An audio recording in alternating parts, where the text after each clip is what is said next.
네, 반갑습니다. 피로사회에서의 건강관리에 대해서 말씀드리도록 하겠습니다.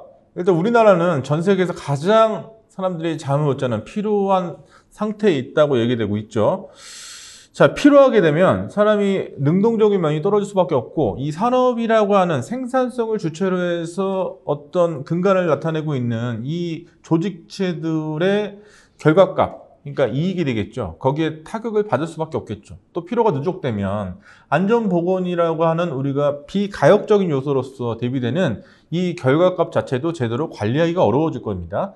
그러니까 안전보건 차원에서도 그렇고 생산 또 이익 차원에서도 그렇고 이 경영의 화두 관점에서도 조직 구성원들이 이 피로에 누적되지 않고 본래에 가지고 있는 기능들을 제대로 활용할 수 있도록 하는 것이 뭔가 발전이라고 하는 기본적인 명제에 있어서의 가장 중요한 화두가 되겠습니다. 자, 그러기 위해서는 조직 사회 자체의 이 피로가 무엇인지, 그리고 각각 구성원들이 가지고 있는 피로가 어떤 요소에 의해서 발현이 되고 어떻게 관리해야 되는지, 그럼 그 요소도 알아야 되겠고, 가장 먼저 우리가 이 정의가 어떻게 되는지에 대해서도 알아야 될 겁니다. 자, 그럼 피로의 정의부터 알아보도록 하겠습니다. 자, 피로라고 하는 것은 고단하다는 주관적인 느낌이 있으면서 작업 능률이 떨어지고 생체 기능의 변화를 가져오는 현상 자체를 나타냅니다. 자, 가역적 생체의 변화라고 하는 것이죠. 그러니까 산업재해라고 하는 것이 비가역적인 변화 과정이라고 한다면 그래도 이 피로라고 하는 것은 어떤 요소에 의해서 다시 원상태로 회복될 수 있는 거예요. 자, 고단하다고 하는 내가 주관적으로 생각하는 요소 자체로 인해 가지고 결국 능동성이 결여되는 거. 자, 그러면 이 기조 요인으로서의 피로를 없애기만 한다면 나머지 과정 하에서의 능동성이 구체화될 수 있을 것이고, 그러면 생산성 증대도 되고 안전 보건 확보도 가능해지는 여러 가지 긍정적인 결과가 유도될 수 있을 것입니다. 자, 이런 산업 피로는 어떻게 몇 가지로 나눠서 우리가 생각해 볼 수 있을지 한번 보도록 할게요. 일단 첫 번째로 정신 피로를 예를 들어서 얘기해 볼 수 있겠습니다. 자, 정신 노동 위주일 때 발생하는 중추신경계의 피로를 우리는 정신 피로라고 얘기한다고 해요. 자, 육체 피로는 근육 운동 위주일 때 나타나는, 발생하는 거. 국소 피로는 단순 반복적인 일부 근육의 사용으로 근육의 주관적 또 객관적 변화가 발생할 때 국소 피로가 일어난다고 합니다. 자, 보통 피로는 하루 잠을 자고 나면 완전히 회복되는 피로 자체를 보통 피로로 얘기하고 있죠. 자, 이런 피로라고 하는 것들의 이 어떤 내용들 자체가요, 오늘날에 있어서는 서로 얽히고 융합되고, 그러니까 하이브리드적인 성격으로서 다시 재발견되는 경우도 많습니다. 그런 부분에 따라서 어떻게 대응해야 되는지도 우리가 충분히 알 필요가 있겠죠.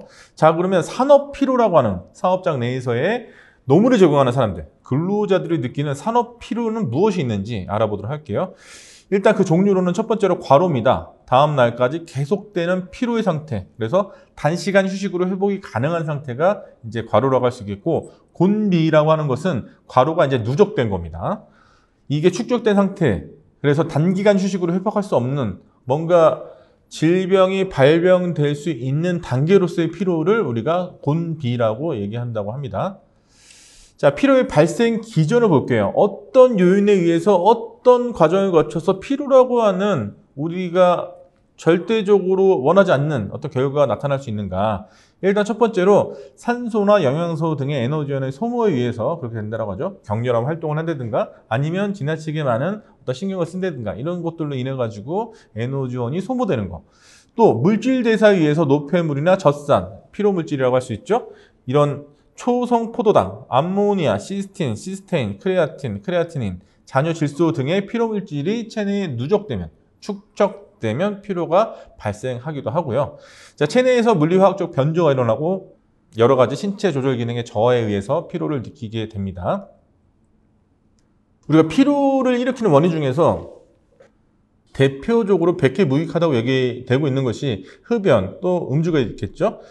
담배나 술, 이런 마약류, 이런 오락적 사용에 의한 동맥 건강의 영향에 의해서 일어나기도 하고요. 자, 알코올로 인한 잦은 이뇨감, 또 근육 이완으로 인한 어떤 호흡 방해 등으로 인해서 수면의 질이 떨어져서 피로감이 발생이 되고 집중력이 저하되고, 니코틴에 의한 각성 효과 때문에 잠을 잘 이루지 못하고 불면증이나 이런 것들이 유발되고, 그러므로 인해 가지고 피로감이 상승하는 어떤 악조건이 만들어진다 이렇게 볼 수 있겠습니다. 또 중독성 여파로 인해서 생체 리듬이 파괴되고, 물론 생체 리듬이 파괴되는 경우는 어떤 차이트게버라고 하는 이 수면에 영향을 미치는 요소의 결여에 의해서도 그렇게 되기도 하고요.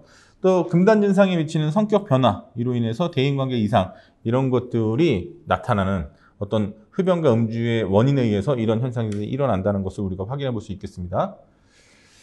자, 그러면 이런 것들을 예방하기 위해서 가장 중요한 것은 뭔가 부정적인 결과가 나타나기 이전에 어떠한 조치를 취해가지고 이런 결과가 아예 일어나지 않도록 하는 게 가장 중요하겠죠. 자, 작업과를 다 경감시켜야 되고, 그러려면 해당 작업에 있어서의 작업자가 어떤 상태에 있고 어떤 작업 능률을 가지고 있는지에 대해서 파악이 돼야 될 겁니다. 이거는 조직 내에서 관리 감독자를 비롯한 여러 사람들이 오랜 시간 동안 관심에 의해서 지속적으로 모니터링을 해야지 가능할 것이고요. 자, 개인별의 능력차를 고려한 작업량 조정도 마찬가지겠습니다. 자, 인간공학적으로 적합한 기계, 수공구 사용. 결국 이런 인간공학적인 뭔가 설계단에서부터의 사람의 피로를 유발할 수 있는 것들을 배제할 수 있는 이런 도구들을 사용하는 것 자체가 불필요한 어떤 피로를 유발하는 것을 막을 수 있겠는데요. 결국 그렇게 하기 위해서는 투자가 필요한 부분이 되겠죠. 그러니까 이것들이 조직 내에서의 어떤 관리적인 관점에 의해서 접근이 돼야 가능한 요소가 되겠고요. 또 불필요한 동작을 피하고 에너지 소모를 최소화하는 방법에 의해서 하는 방법들.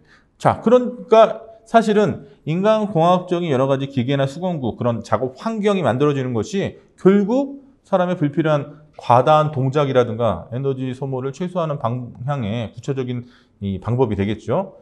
자, 정적 동작을 회피하도록 해야 되겠고, 또 적절한 휴식을 보장해야 되겠고, 그러면 휴식 공간이라든가 아니면 휴식 시간이라든가 이런 것들, 또 작업 전, 또 작업 중, 작업 후에 스트레칭을 실시해서 뭔가 압박으로 인한 피로에 의해서 근육이 단축되고 긴장되고 그런 분에 의해서 혈액순환에 이상이 생기고 이런 것들을 구조적으로 없애기 위한 스트레칭 자체를 실시하도록 하는 것이 중요한 내용이 되겠죠. 이 스트레칭이라고 하는 것도 국소호흡만 하면 안 되고요. 전신을 한꺼번에 할 수 있는 동작 위주로 펼쳐줘야 된다라고 하는 부분들 강조해 드리고요. 또 충분한 수면, 영양 섭취가 중요한 내용이 될 겁니다. 이 수면과 영양 섭취는 서로 관계성에 있어서 상관관계가 높은 부분들이기 때문에 이 수면이라고 하는 건 결국 우리가 가지고 있는 이 생체 리듬이라든가 아니면 면역 시스템이라든가 아니면 우리가 뭔가 작업 능률을 높이기 위해서 정상적인 몸 상태를 만들어내는 데 있어서 가장 중요한 요소가 또 수면이라고 할 수 있겠고, 그리고 그런 것들을 제대로 만들어내기 위한 기본 요건이 또 영양을 섭취하는 부분이라고 볼 수 있겠죠. 또 작업적 정리정돈이라고 하는 것은 불필요한 동작을 억제할 수 있는 부분이 되고, 또 작업장의 위험 요인들이나 이런 것들을 발굴해내는데 적합한 공간으로서 만들어내는데 구실하는 좋은 수단으로서 작용을 하게 될 겁니다.